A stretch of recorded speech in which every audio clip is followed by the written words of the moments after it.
Give me a minute. Yeah.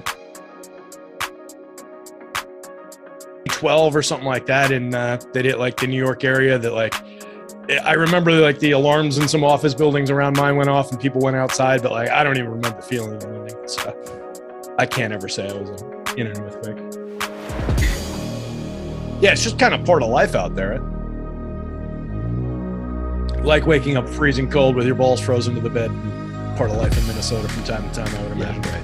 Exactly. So how cold was it when you actually woke up? It was actually, luckily it didn't happen last week. It was like 25 today. So Okay. A little bit warmer than usual. Yeah. All right. Semi-human temperature. Yeah. Yeah, it's bonkers out here.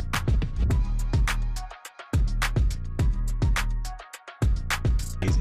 Yeah, it bounced by 60 some odd degrees from the other day. All right, Mike, I'm ready whenever.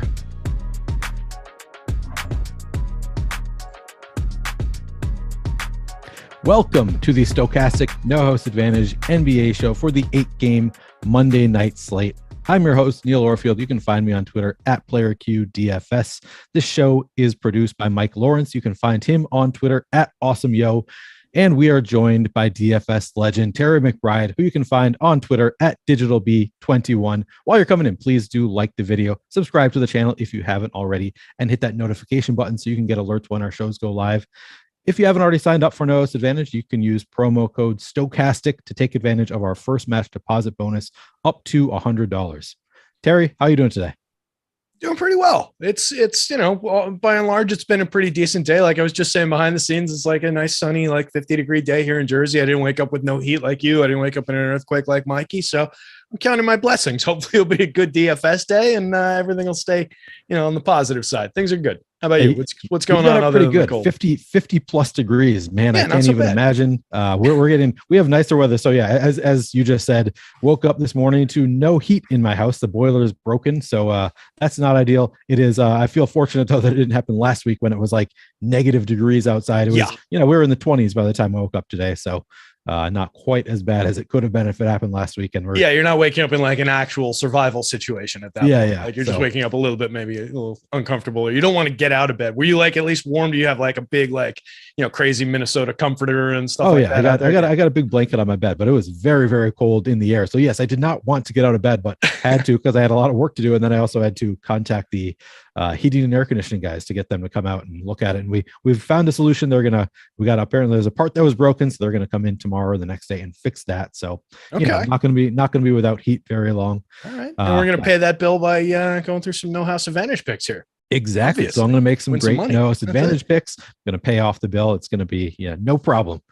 No House Advantage. I got the dog going nuts under the table here for whatever reason. Only during these afternoon shows. He's not very for whatever loud. reason. Like he or she is not very loud. He's not barking, but he's just like all enthusiastic under the table right now. So if you see me like twitching or whatever, it's just because he's bumping into me. But he's just excited. He gets really excited for these No House shows. Like I'm on live before locks, he's fine, he's just chilling. But yeah, for some reason in the afternoons for No House shows, he gets really enthused. He knows it's nice out. He wants to go for a walk, Terry. That's for sure. All right.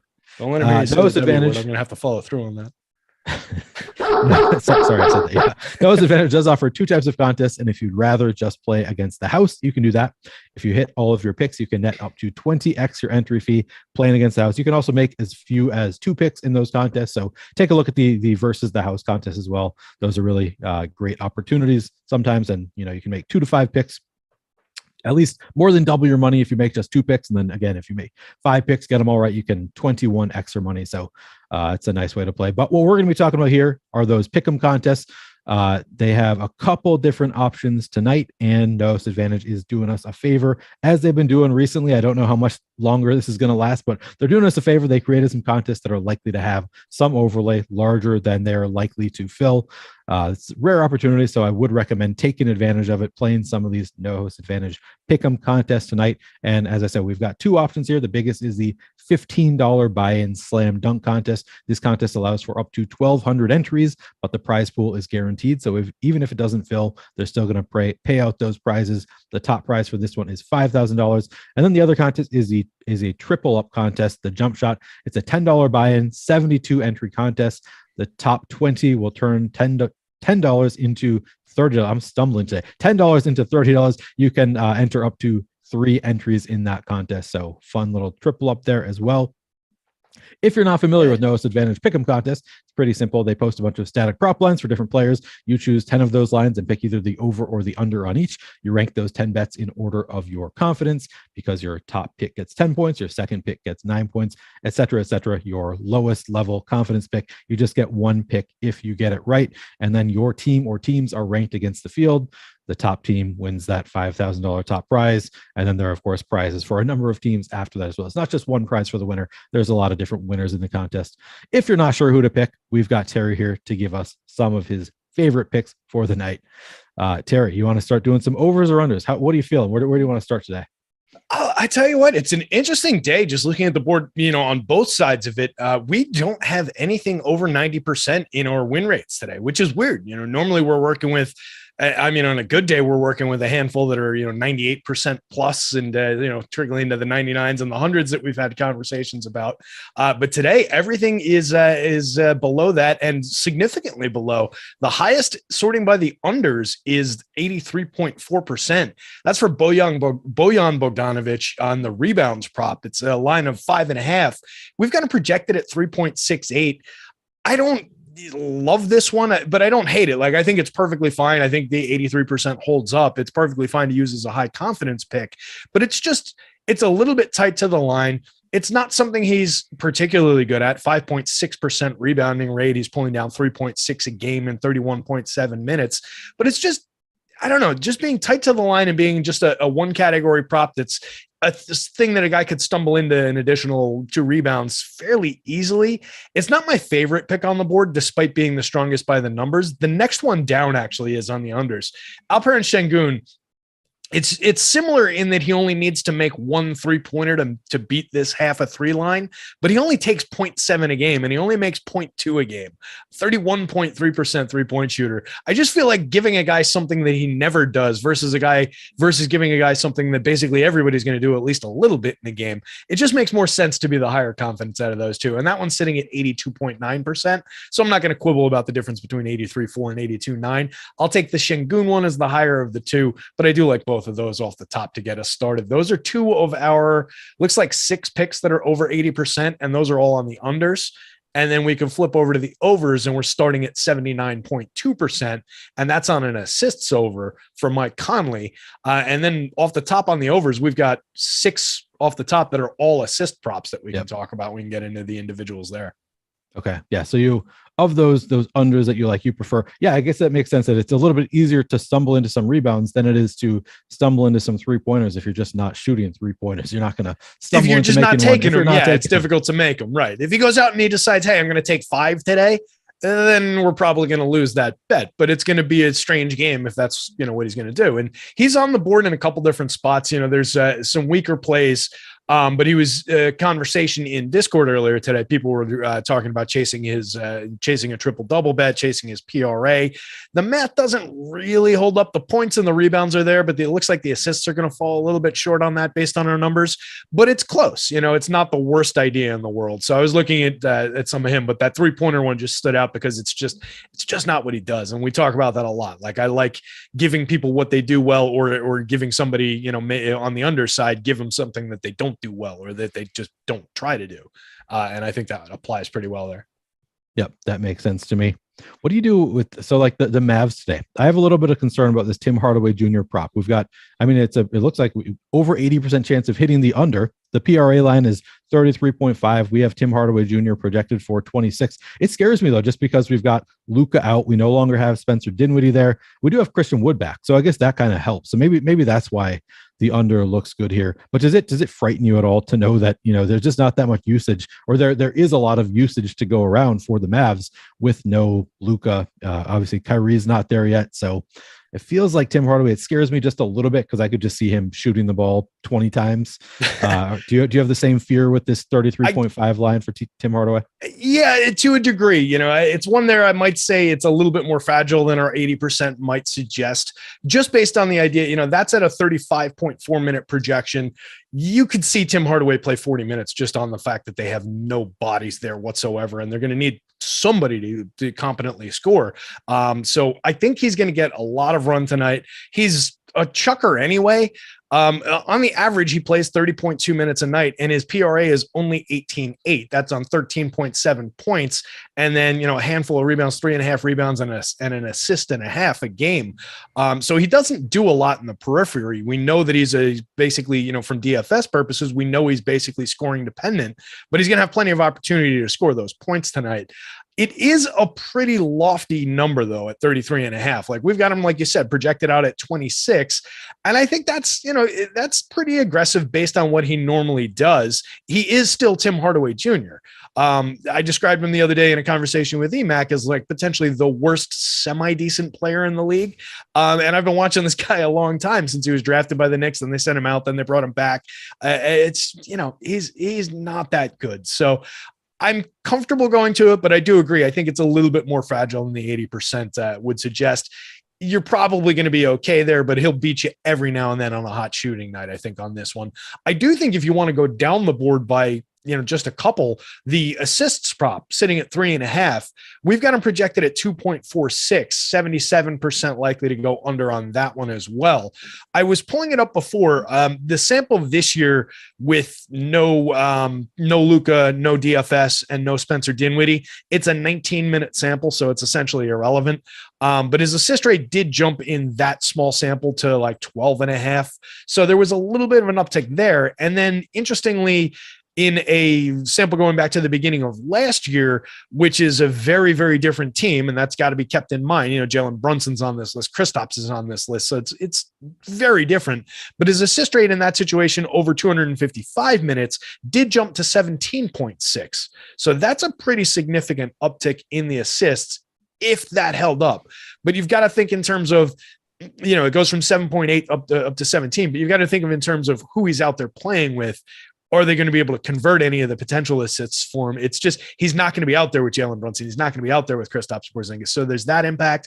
There's just the impact of how the team's going to be structured. I think he's going to be taking most of the shots, not trying to facilitate anything. So I see the assist one as being fairly strong, despite that historical uptick in the assist rate that you might hear about on a show somewhere.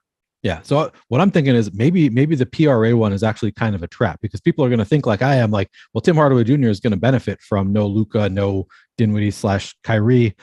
So he's going to be just have so much usage in 33.5. So they just put the line really high. So it's just higher than it should be, even accounting for the boost in usage for Tim Hardaway. So it's a little bit of a trap. And, like we said, It's still got 80% chance of hitting the under despite the increased usage. So that's an interesting one. Would you say that you prefer the assist line to the PRA line?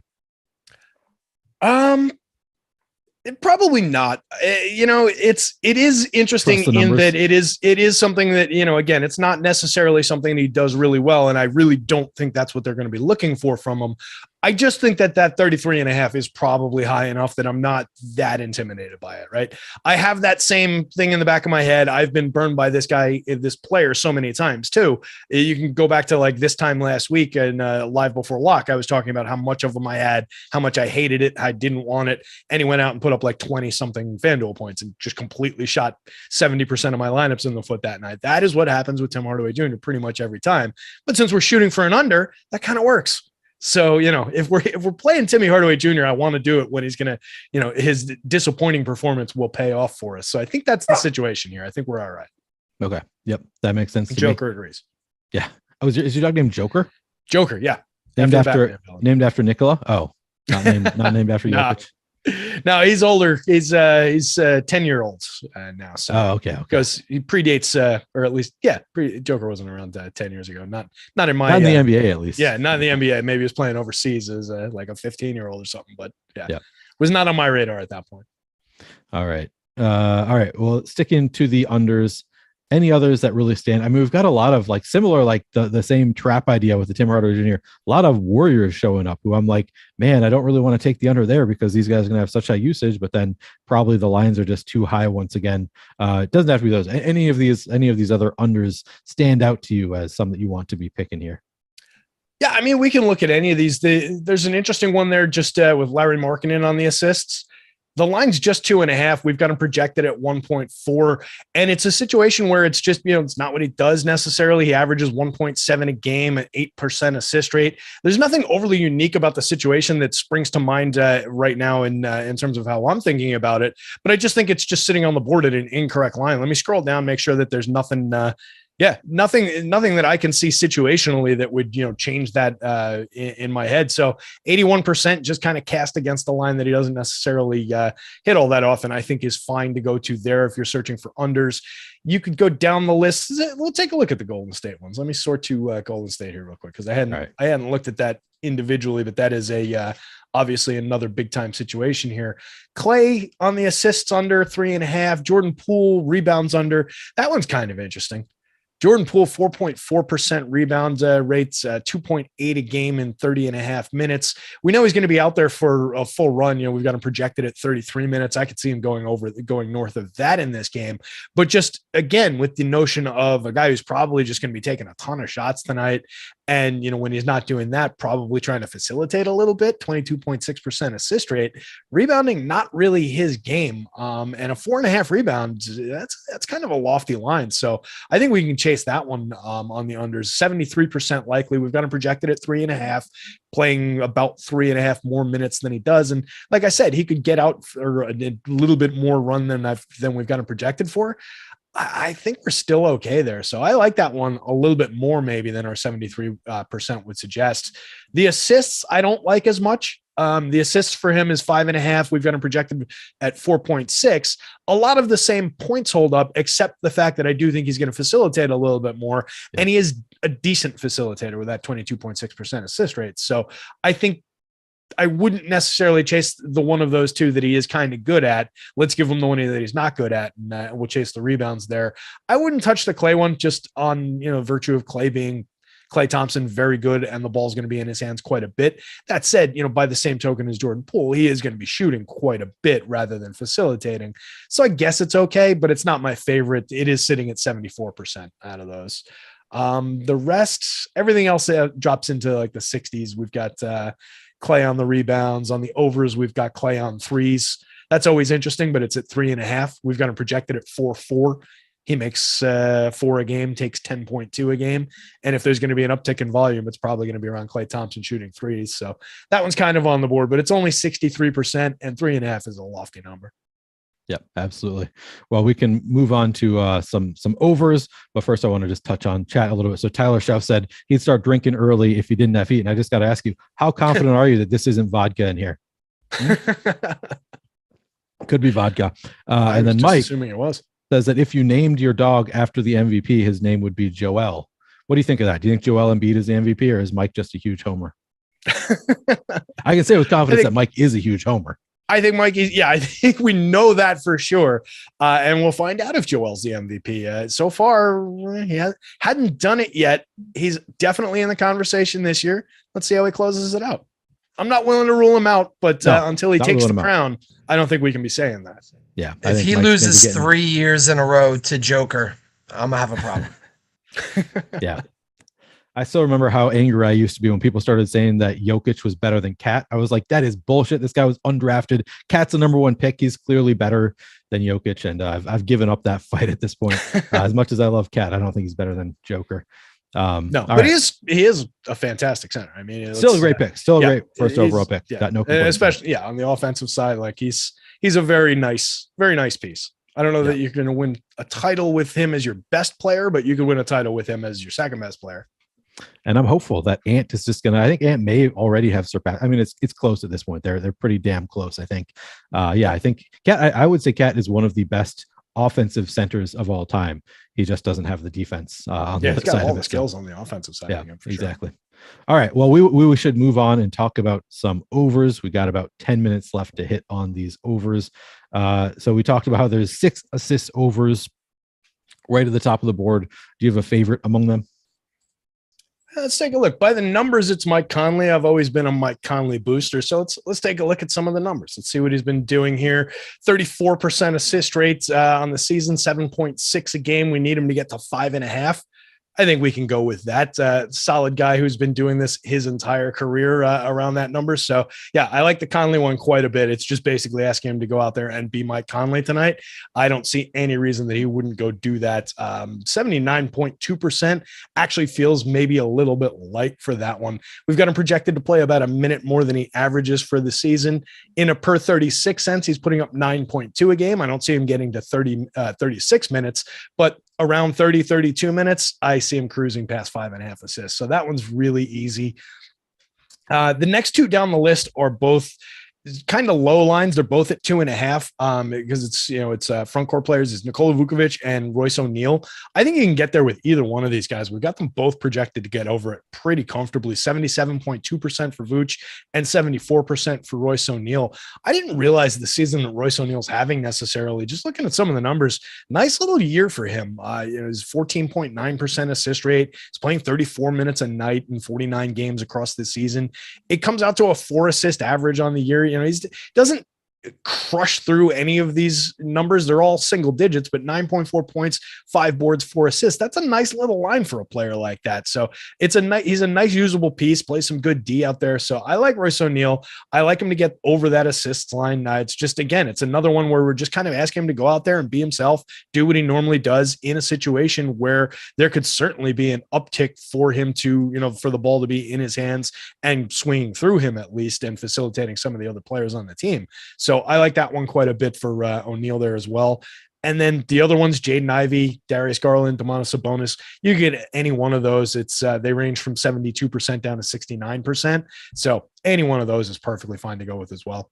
All right, let me tell you a quick Royce O'Neal story that I've never told anybody before. It's not really about Royce O'Neal. It's more about me than Royce O'Neal. So I back in the day, I was very involved in basketball cards and doing group breaks where you pick a team and you get all the cards from that team in a case of basketball cards. And I took the Jazz. This is before basketball cards really took off, but they were national treasures, already one of the most expensive products out there. I took one of the cheapest teams. I took the Jazz in a break. And in my break, I got a rookie logo man autograph. That's probably the best card you can get of a player. Premium, yeah. Most premium card you can get of a player. Rookie logo man autograph of Joel Ballenboy, who was on the Jazz at the time, and I was tracking it all summer. Joel Ball or winter, spring, fall, I guess. Joel Ballenboy and Royce O'Neal were the two guys on the Jazz who were fighting for that final roster spot on the Jazz. And Royce O'Neal beat out Joel Ballenboy. I don't know if he ever played in the NBA. Could have been worth something. I was so prepared to hear the name Royce O'Neal there. I know. It was just like, wait a minute, what? That's my association with Royce O'Neal, is that he beat out Joel Ballenboy. And that is solid. So that was a bummer. I was into the on that site Whatnot. I was playing around with some of the breaks just toward the end of baseball season into the start of basketball season, and I've gotten away from it already. Like I was dabbling for a little while, but it was always fun seeing those guys like trying to sell in the break, like, oh shit, you got this guy, and it's like, dude, that guy is already in the G League. He's not even going to be in the G League by next year. Like, what are you talking about? Yeah, there are some of those sites that just make everything seem like it's the most. I stopped breaking with a lot of them because they were too enthusiastic about, like, you got $100 card in this break where you spent $5,000. Like, just like, give me a fucking break. Right. All right. I just had to interject there with my Royce O'Neal story because it just occurred to me. I've never told anybody that story. I noticed. So a lot of the Warriors. So we talked about, how there were a lot of traps earlier, and that's why a lot of the Warriors look good on the unders that potentially traps. But we also have a lot of Warriors showing up in the overs. And, we talked about how Jordan Poole, we're expecting him to just chuck it. One of these lines is 21.5 points. How do you feel about that line for Jordan Poole? Yeah, I like that one. We've got him projected to go right around 25 points. If we're looking at him just under normal circumstances for the season, he's putting up 20.5 points. So we're asking him for one more point beyond what he normally is. And we know he's going to have a significant uptick in opportunity just situationally there for the foreseeable future with Curry going down. So I like that one quite a bit. We've got it 65.2%. Feels a little stronger than that. Doesn't, that one doesn't feel all that fragile. We're asking Jordan Poole to go out there and be himself in a situation where he's going to have a lot more to do out there. He could go out and have a clunky shooting night. It's always on the table, but I think that one's fairly strong. And you can go to that one. Another points one that I like, Giannis sitting at a 30.5 line. We got him projected at 35.3, 67.8% likely. You like the situation there in the late game against Portland. Got him projected for his normal run, 34.5 minutes tonight. I see no reason he couldn't get there. He's averaging 32.4 real life points in that stretch. A little bit of an uptick in pace probably. So I like that spot for Giannis to get over that line in points. Yeah, I always like that when you can see like he could hit under his projection by like 4 points and he'd still hit the over on the prop. So yeah, those are some of my favorite to pick out. So I like that Giannis line as well. What about any of these other? I mean, we've also got several other Warriors here towards the top. We've got Wiggins. You like that Warrior spot tonight, huh? I mean, it's showing up all over. Makes our a lot of leaderboards. sense. Yeah. So we talked about the Clay threes. Which one did you have your eye on? Were you looking at Draymond there? Well, just going down this first page, we've got Wiggins at 1.5 assists. Just seems like a really low line to hit. I mean, it gets 2 assists over that line. We've got him projected for 2.2. Then Clay 3-pointers at 3.5.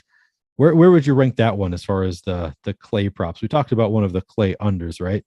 It was this one that I threw into the mix. I was reading through the unders, and then I jumped across to the overs because I was just looking for one of the better overs. So I like this one, but it's definitely a stout line at 3.5. But we've got him projected to blow through it, and he is basically getting there on the average. He averages 3.4 makes a game, he averages 4 makes a game in 10.2 attempts.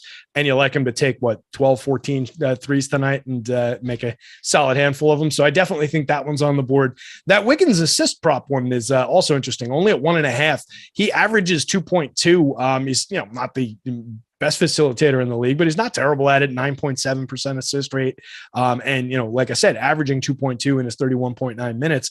And if you think about just how they're going to be wheeling the ball around, there could be an idea of an extra pass in there for a guy like Andrew Wiggins tonight to help facilitate. So I like that one for an uptick for him. And I think the Draymond one is for the exact same reason, 6.5. Obviously it's a bigger line because Draymond's a much better facilitator. He averages 6.9.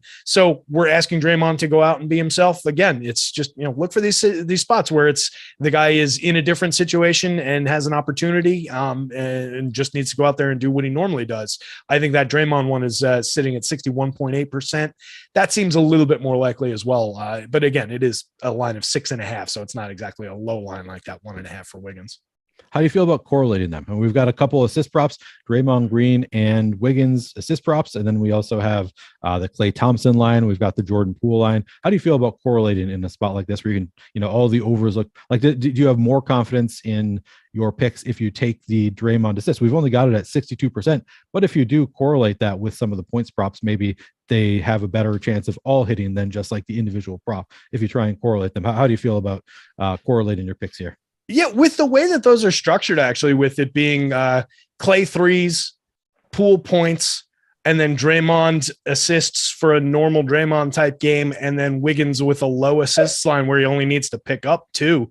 I kind of like that idea of just throw all 4 of them onto a card. Pick some of the high ones as your top 3, put those 4 in the middle, and then pick 2 low ones and fill out your card. But I do think there's probably some logical correlation. I don't have numbers for something like that, but it would follow through logically if you think about spacing and the way that they're going to be attacking the basket. I think that makes a lot of sense. So yeah, I would probably at least attempt to play that. Absolutely. All right. I like that. Paul L says, just look to the Wikipedia page of Joel Bollenboy. Yikes. I got to say, I have not tracked Joel Bollenboy's career since I sold the card. I will say, once I pulled it and I posted on a forum that I had pulled this card, somebody DM'd me and was like, this guy's going to be a beast. I've been watching him. He's going to be great in the NBA. He's just an incredible player. And I watched some highlights and I was like, he just looks like he's way taller than everybody he's playing against in these videos that I'm seeing. Like, he doesn't look like he's all that skilled. He just looks like he was in a the competition was wherever he was playing. And so did you flip the card to that guy who DM'd you? Or? Sadly, that guy did not have the money to pay for it. So I put it up on eBay and for auction, somebody bought it for $2,000 and didn't pay. And about 5 days later, I get a DM from them. I need another week. I'll pay for it in a week. And I said, great. This is an Australian guy. I remember that much. And then a week went by and I never heard from the guy again. And so didn't get the money for the $2,000 sale. And I think I sold it later for $800. So I was kind of upset that I lost. But yeah, $800. I mean, that's got to be probably the world record high sale for a card for that player. You still got that. That's exactly right. So I got some money out of it. All right. Any other? And listen, if you're out there, Australian guy, when you buy shit on eBay, you pay for it. God damn it. Exactly. That is the worst thing people do. Really pisses me off as a seller. All right. Well, I actually have another show coming up in 3 minutes, so we don't have much time. But did you have any other words for the people? Any other final picks that you really need to get out there, get off your chest?